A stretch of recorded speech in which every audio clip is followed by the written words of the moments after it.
امریکہ کے سابق خصوصی تحقیقاتی افسر رابرٹ ملر نے بدھ کے روز کانگریس کمیٹی کو اپنی گواہی کے دوران بتایا کہ 2016 کے صدارتی انتخابات کے دوران روسی مداخلت کی تحقیقات میں ان کی تفتیش نے صدر ٹرمپ کو اس الزام سے بری نہیں کیا کہ انہوں نے مبینہ طور پر تحقیقات میں رکاوٹ ڈال کر انصاف کا راستہ روکنے کی کوشش کی۔ ہمارے ساتھ اس وقت نخبت مالک کیپٹل ہل سے موجود ہیں۔ نخبت، بتائیے گا بل پر ہونے والے اس اوورال کارروائی میں یہ جو ایکٹیویٹی ہوئی ہے، کیا کچھ سامنے آیا ہے؟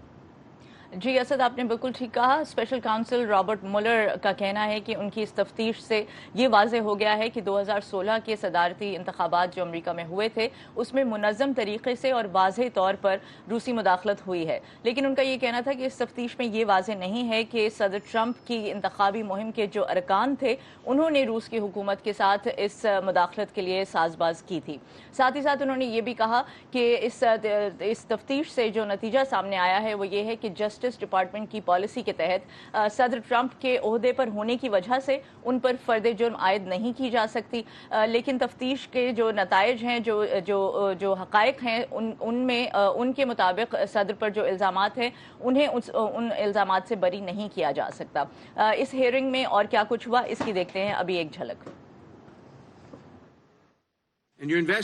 آپ کی تفتیش میں یہ معلوم کرنے کی کوشش کی گئی ہے کہ صدر کی جانب سے قانون نافذ کرنے والی تفتیش جس میں روسی مداخلت اور انصاف میں رکاوٹ ڈالنے کے لیے اثر و رسوخ کا استعمال کیا گیا ہے، کیا یہ درست ہے؟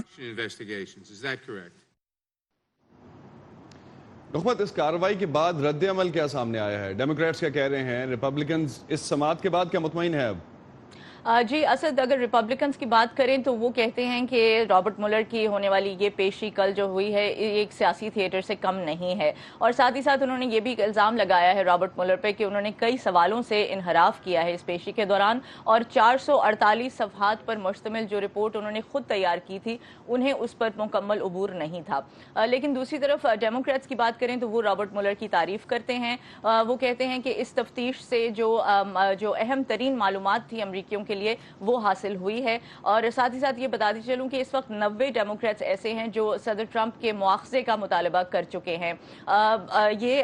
نینسی پیلوسی جو ہاؤس کی اسپیکر ہیں اور ڈیموکریٹ ہیں، ان کا کہنا ہے کہ صدر ٹرمپ کی جانب سے جو جرائم ہیں، جو کیے گئے جرائم ہیں، امریکیوں کو جو اس کی معلومات ہے اس رپورٹ کی وجہ سے جو ہے وہ ان کو مزید جو ہے وہ ان کو حاصل ہوئی ہے۔ اس کے علاوہ رد عمل میں ریپبلکنز اور ڈیموکریٹس نے کیا کہا، آئیے دیکھتے ہیں۔ مجھے امید ہے کہ ہماری کمیٹی میں موجود ڈیموکریٹس اس بات کو محسوس کریں گے کہ امریکی عوام کو اس رپورٹ پر جو بھی تھوڑا بہت اعتماد تھا وہ اسے کھو چکے ہیں، اور اب اس رپورٹ سے آگے بڑھا جا سکتا ہے۔ ہم اب دراصل امیگریشن اور دیگر مسائل کو حل کرنا شروع کر سکتے ہیں۔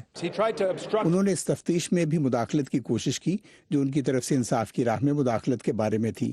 اس لیے یہ ایک مضحکہ خیز صورتحال ہے جس میں صدر نے ہمیں ڈال دیا ہے، لیکن اب یہ سب کچھ پورے ملک کے سامنے ہے۔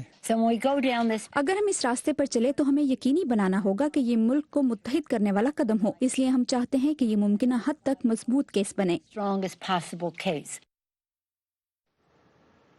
اور آخر میں یہ بتاتی چلوں کہ مبصرین یہ کہتے ہیں کہ یہ معاملہ کل رابرٹ ملر کی پیشی کے بعد یہاں ختم نہیں ہوگا، بلکہ 2020 میں جو امریکہ کے صدارتی انتخابات ہونے والے ہیں وہاں پہ بھی یہ اس معاملے کی جو باز گشت ہے وہ ضرور سنائی دے گی۔ جی